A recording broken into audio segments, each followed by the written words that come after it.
Live from New Delhi, you're watching DD India Live, India's voice to the world. I'm Preeti Kaur. Coming up in the next 30 minutes. Firing in former US President Donald Trump's Pennsylvania rally. Trump injured, one killed and shooter neutralized. FBI calls it an assassination attempt. US President Joe Biden speaks to Donald Trump. House of Representatives vows to conduct full investigation of shooting. Leaders continue to condemn political violence against Trump. India's Prime Minister Narendra Modi says violence has no place in politics and democracies. And in Euro 2024, Spain to meet England in the final. History will beckon for either winner.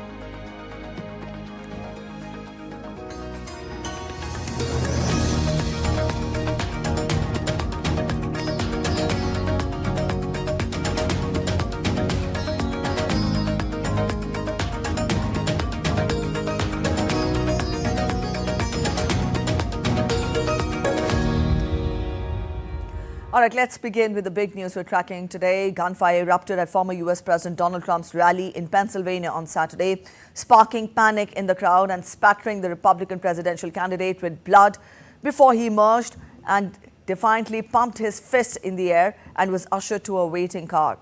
The Secret Service and the former president's campaign said Trump was safe following the shooting incident in Pennsylvania. In the incident, an audience member was killed and a shooter had been neutralized. The shooting occurred less than 4 months before November 5th election, when Trump faces an election rematch with Democratic President Joe Biden. US President Joe Biden condemned the shooting incident. Addressing the nation after the incident, Biden said that he has an opinion about whether the shooting at former President Donald Trump's rally in Pennsylvania was an attempted assassination. I have tried to get a hold of Donald. He's with his doctors. Apparently he's doing well. I plan on talking to him shortly, I hope, when I get back to the telephone. Look, there's no place in America for this kind of violence. It's sick. It's sick. It's one of the reasons why we have to unite this country. We cannot allow for this to be happening. We cannot be like this. We cannot condone this. Issuing a statement on Truth Social, Donald Trump said, and I quote him, "I want to thank the United States Secret Service and all of law enforcement for their rapid response on the shooting that just took place in Butler, Pennsylvania.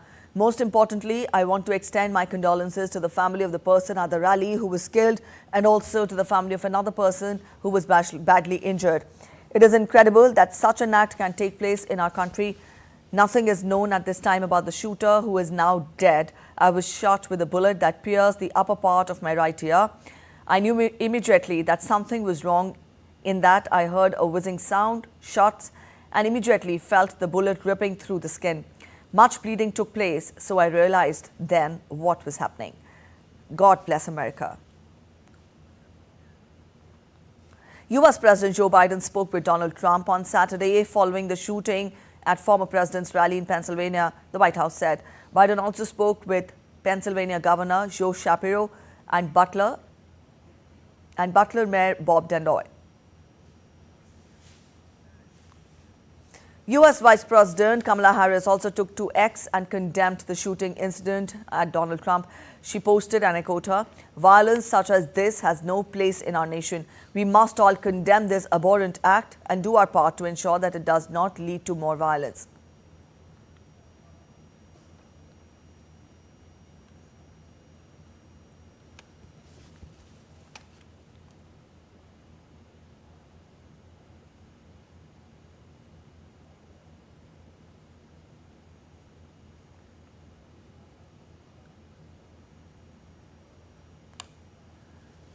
US Vice President condemning the incident that happened at Pennsylvania, where Donald Trump was shot at and he was hurt. US Secretary of State Antony Blinken also posted on social media platform X, and I quote him, "I'm shocked and saddened by the shooting at former President Trump's rally and grateful that he is safe." Also, as the President of the United States said, there is no place for political violence in America and we must condemn it. Former US President Barack Obama posted that there is absolutely no place for political violence in our democracy. Although we don't yet know what exactly happened, we should all be relieved that former President Trump was not seriously hurt and use this moment to recommit ourselves to civility and respect in our politics. Michelle and I are wishing him quick recovery. Also expressing shock on the incident, newly elected UK Prime Minister Keir Starmer condemned the incident on X. He said, and I quote him, "I'm appalled by the shocking scenes at President Trump's rally, and we send him and his family our best wishes. Political violence in any form has no place in our societies, and my thoughts are with all the victims of this attack." Prime Minister of Australia Anthony Albanese has expressed his deep concern and sorrow over the incident that occurred at former President Donald Trump's campaign in Pennsylvania. In his statement on social media platform X, he emphasized on the importance of maintaining peace and respect within the democratic process. On his tweet, Prime Minister of Australia Albanese said, and I quote him, "The incident at former President Trump's campaign event in Pennsylvania today is concerning and confronting. There is no place for violence in the democratic process. I'm relieved to hear reports that former President Trump is now safe." Indian Prime Minister Narendra Modi has expressed deep concern and grief following the incident at former President Donald Trump's rally in Pennsylvania.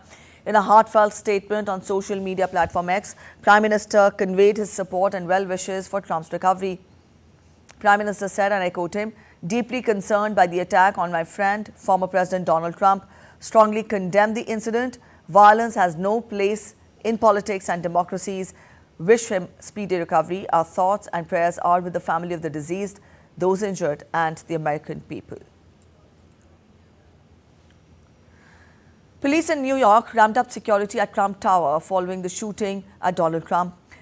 Uniformed officers and a police dog patrolled outside the building's main entrance on Manhattan's Fifth Avenue.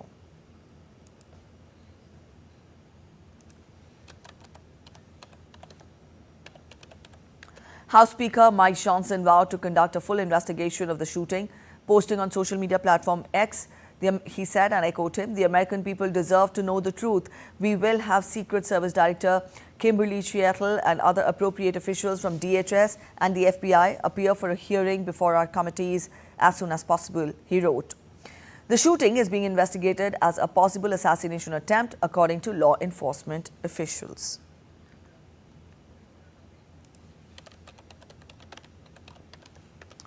The FBI has called the shooting at former President Donald Trump's rally on Saturday night an attempted assassination. In an update, the Federal Bureau of Investigation has identified 20-year-old Thomas Matthew Crooks as the subject involved in the incident. The FBI has deployed investigative agents, evidence response teams, and other personnel from across the country for further investigation. This evening we had what we're calling an assassination attempt against our former president, Donald Trump. It's still an active crime scene. As I mentioned, we have a number of agents on scene. We also are working closely with other federal agencies, our state partners, and our local police partners as well. The FBI has deployed investigative agents, evidence response teams, and other personnel from across the country and said that the motive behind the shooting is not clear and is being investigated. The FBI stands with the people of Butler County in Western Pennsylvania. The FBI has deployed a number of our resources. We have intelligence analysts as well, working from our field office in Pittsburgh, working feverishly to attempt to identify the individual who did this and any motives behind why this was done. The shootout at Donald Trump at a rally has raised many questions on security. As a former president and Republican presidential candidate, Trump is protected primarily by the Secret Service. In the moments after Trump was injured, he was quickly surrounded by Secret Service personnel who formed a human shield and whisked him away. Veteran of the Secret Service says the agency aims to look at the incident with a fine-tooth comb. You're going to see an after action take place here to look at exactly what happened here. What did the venue or the physicality of the venue play in this situation? And what could have been done, if anything, to have negated this issue? There may not be anything that could have been done, and this person was able to perform this nefarious activity without being detected by the Secret Service for some reason. Don't know the answer to that, but I can tell you the Secret Service, the FBI, and those local, state, and federal partners are going to be looking at this with a fine-tooth comb and being able to send out a message to all the details now to make sure that whatever happened here, there are no copycat situations moving along. The House Oversight Committee invites the U.S. Secret Service Director Kimberly Trietl to testify on July 22nd following the shooting incident at former President Donald Trump's rally in Pennsylvania. Now, this request underscores the committee's intent to thoroughly investigate the circumstances surrounding the event and to understand the security measures that were in place at the time. The testimony of the Secret Service Director is expected to provide critical insights into how the security breach occurred and what steps are to be taken to prevent similar incidents in future. Former President Donald Trump has landed at Newark Liberty International Airport in New Jersey hours later after a failed assassination attempt in Pennsylvania. A long convoy of police vehicles was seen escorting former U.S. President Donald Trump through the streets of New Jersey. The shooting raised an immediate question about security failures by the Secret Service, which provides former presidents, including Trump, with lifetime protection. It was the first shooting of a U.S. president or major party candidate since the 1981 attempted assassination of Republican President Ronald Reagan. After the shootout at former President Donald Trump, his campaign has issued a joint statement stating that the leader is doing well and that he looks forward to further campaigning. They clarified that Trump looks forward to the 4-day convention in Wisconsin's Milwaukee to nominate him to serve as the 47th President of the United States.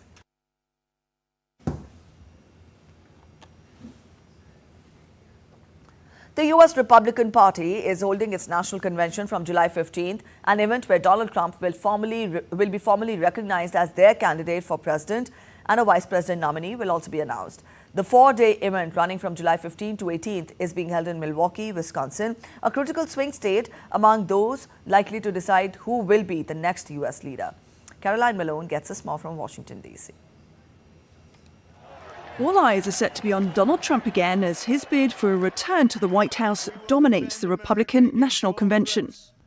As the presumptive presidential candidate for the party, he will be recognized in the position as a formality, given he won the Republican primaries, and will deliver a headline speech on Thursday. President Trump had our border secured, and he'll do it again. The border, stopping illegal immigration, cutting crime, and dealing with the economy, tackling the high cost of living, and cutting taxes are all top of mind for Republicans. Also on a list of pledges published on the GOP platform a few days ahead of the convention is to prevent World War III, restore peace in Europe and the Middle East, and build a Great Iron Dome missile defense shield over our entire country. A very Make America Great Again or MAGA pledge that many people at the convention and in the wider public will be interested to know more details on. There are also likely to be groups marching outside against Trump, while the who's who of the MAGA movement are inside. The final thing that goes on there that a lot of people don't know about, which is behind the scenes, so to speak, and that is this is the largest gathering of Republican activists, donors, and movers and shakers. So there is a lot going on, not just what the general public sees, but also within the Republican Party. So it's a very big thing, and it happens once every 4 years. Thanks to COVID, this is the first time we've had a Republican convention in 8 years. Trump is certainly making the most of the suspense around who he will pick for his running mate as vice president, waiting until the convention to announce it. And I still think America, by far, by every measure you can imagine, economically, culturally, militarily, remains the world's strongest nation. And top contenders include Florida Senator Marco Rubio, who as a Cuban American may help Trump appeal more to Hispanic voters. Senator from Ohio, J.D. Vance, whether we should continue funding Ukraine indefinitely, is the youngest option at 39 and a true MAGA loyalist. And Governor of North Dakota, Doug Burgum, who has more executive experience and may appeal to the voters in the Midwest, critically to those in the swing states of Michigan, Pennsylvania, and the GOP convention state itself of Wisconsin. Caroline Malone in Washington, reporting for DD India. You're watching DD India Live. We're heading for a short break, but after the break, conflict between Israel and Hamas intensifies. A year ago on this day, India scripted history with ISRO launching Chandrayaan-3. It will be a cracker of a contest today. Carlos Alcaraz and seven-time champion Novak Djokovic to lock horns for Wimbledon title.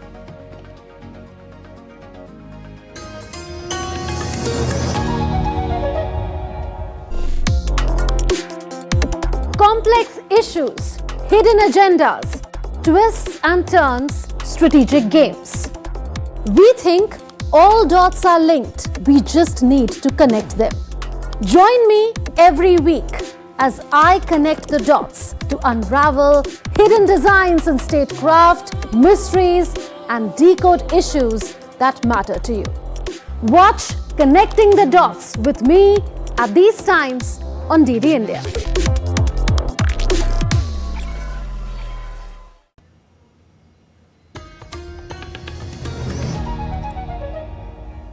Welcome back after the break. You're watching DD India Live. As conflict between Israel and Hamas intensifies, Israeli Prime Minister Benjamin Netanyahu said that it was still not clear whether Hamas military chief Mohammed Daif and another senior commander were killed in an Israeli strike in Gaza on Saturday.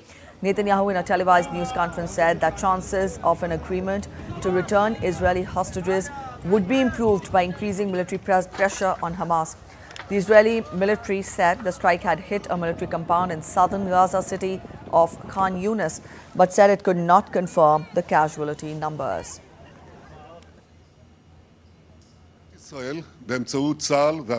The state of Israel, through the Israeli army and the security agencies, struck in Gaza, aiming to thwart Mohammed Daif and his deputy Rafah Salma. It is not clear that two have been killed, but either way, we will get to the whole of the leadership of Hamas. Wildfire rages near the eastern Canadian community of Labrador City of Canada. The city was ordered to be evacuated on Friday in the face of an encroaching wildfire. There were 11 active wildfires in Labrador on Friday evening, and the weather conditions increased the potential for fire activity over the weekend. Authorities say the fire has the potential to grow significantly closer to Labrador West. Residents are encouraged to remain vigilant.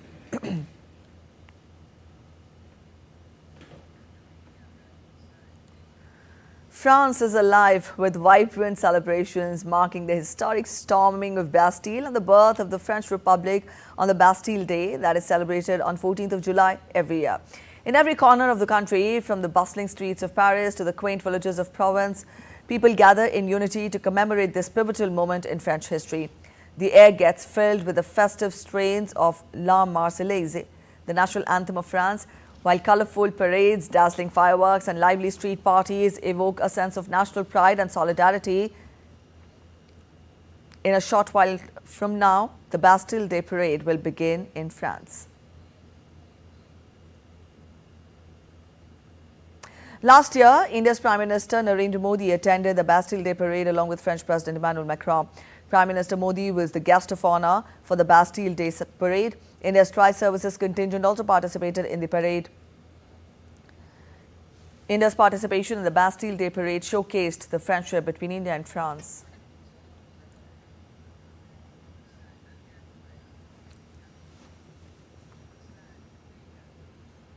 On July 14, 2023, a year ago on this day, India scripted history with ISRO launching Chandrayaan-3 successfully. India left its footprints on the moon for the first time ever by touching down on the moon's south pole surface as a proud nation watched the countdown with bated breath. DD India's senior consultant editor Sakal Bhatt gets us more on this. 5, 4, 3, 2, 1. 14 July 2023, this date marks India's successful soft landing near the moon's south pole, moment of national pride, establishing the country as the first one to achieve this remarkable feat. The feat of landing a spacecraft in such proximity to the lunar south pole. Chandrayaan-3 is India's third lunar mission and second attempt at achieving soft landing on the moon's surface. On July 14, 2023 at 2:35 p.m., Chandrayaan-3 took off from Satish Dhawan Space Center in Sriharikota. The spacecraft seamlessly entered lunar orbit on August 5, 2023. The historic moment unfolded when the lander made a successful touchdown near the lunar South Pole on August 23, 2023, demonstrating safe and soft landing on lunar surface, also demonstrating rover roving on moon and to conduct in situ scientific experiments. Chandrayaan-3 is a three-component mission consisting of propulsion module, lander module and rover module. Propulsion module carried the lander and rover configuration till 100-kilometer lunar orbit. Lander module or Vikram is carrying scientific payload that includes a suite of instruments to study the lunar surface and atmosphere. The rover module or Pragyan is carrying a suite of instruments to study the lunar surface and subsurface, which includes alpha particle X-ray spectrometers and laser-induced breakdown spectroscopy or LIBS for deriving the elemental composition in the vicinity of the landing site. Successful launch of Chandrayaan-3 resulted in major findings of the mission. Chandra's surface thermophysical experiment measured temperatures reaching 70 degrees Celsius. This surprised scientists who expected temperatures between 20 to 30 degrees Celsius. Lunar surface elements confirmed. The laser-induced breakdown spectroscopy instrument on board Pragyan rover confirmed the presence of sulfur on the lunar surface near the South Pole. Elements such as aluminium, calcium, iron, chromium, titanium, manganese, silicon and oxygen were also detected. So why is Chandrayaan-3 significant for the Indian space program? Multiple reasons to the credit. It makes India part of the elite group of nations, Russia, the United States and China, with demonstrated lunar soft landing capability.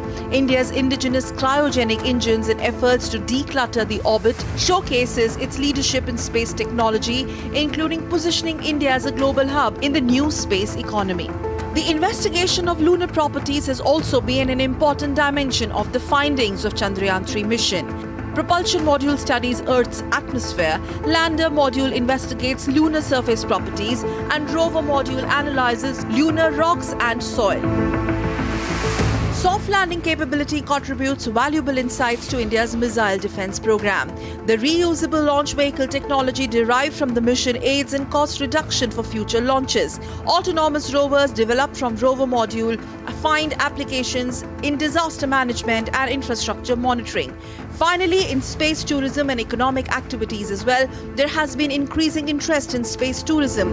India's groundbreaking mission Chandrayaan-3 uncovered Moon's long-guarded secret while setting the tone for India's mega space movement, where sky and beyond is the limit.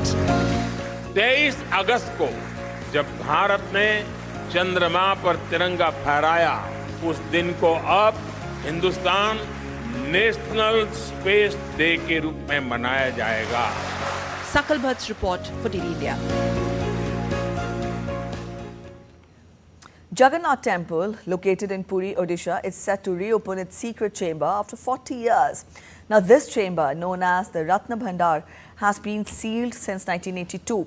Decades later, the stage is all set to reopen the secret room after 40 years as preparations are underway to inventory the ornaments and valuables inside. This major event followed after the BJP won the state elections.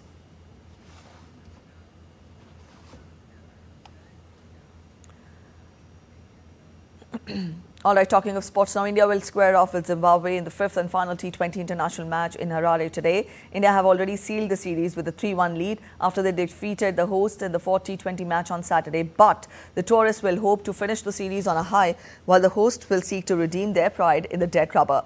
India bounced back in the series after losing the opening game. Also, Indians are likely to make some changes in the playing 11 to give opportunity to the youngsters. Their batters and bowlers have stamped their authority of the hosts, while Zimbabwe have struggled with the bat and their woes have compounded due to sloppy fielding. In tennis, defending champion Carlos Alcaraz and 7-time champion Novak Djokovic will lock horns for the Wimbledon title on Sunday. The summit clash promises to be a fitting climax to the last year's title blockbuster, where Alcaraz overcame Djokovic in 5 sets. Djokovic will have history to write with a record 25th Grand Slam title. Alcaraz, bidding for a 4th Grand Slam title, will need to avoid the wobbles that have seen him drop sets in every match from the 3rd round onwards. It will be the first Wimbledon repeat final since Djokovic met Roger Federer in the 2014 and 2015 title matches. England will take on Spain in the Euro final clash on Sunday in Berlin. Spain go into the final as slight favourites as they have won every match in the tournament. Spain's ball possession and movement is likely to give England their biggest test so far. England will have to wrestle possession from Spain, who also have the outstanding Fabian Ruiz in midfield. But a second successive Euro final for England is no mean feat, even though they had to endure weeks of criticism. One area of concern is England's failure to be dangerous at set-piece situations. England's defence has remained solid, and with the pace of John Stones and Kyle Walker, they've proved adept at scrambling recoveries. That's it in this edition of DD India Live, but let us know your thoughts on the news of the day. For those of you on the go, you can get all the latest news and updates from India and across the world on the DD India mobile app. You can scan the respective QR codes on the screens now to download. We'll be back with more news as it breaks here on DD India. I'm Preeti Kaur signing off, and from all of us here in Delhi, thanks for watching DD India Live.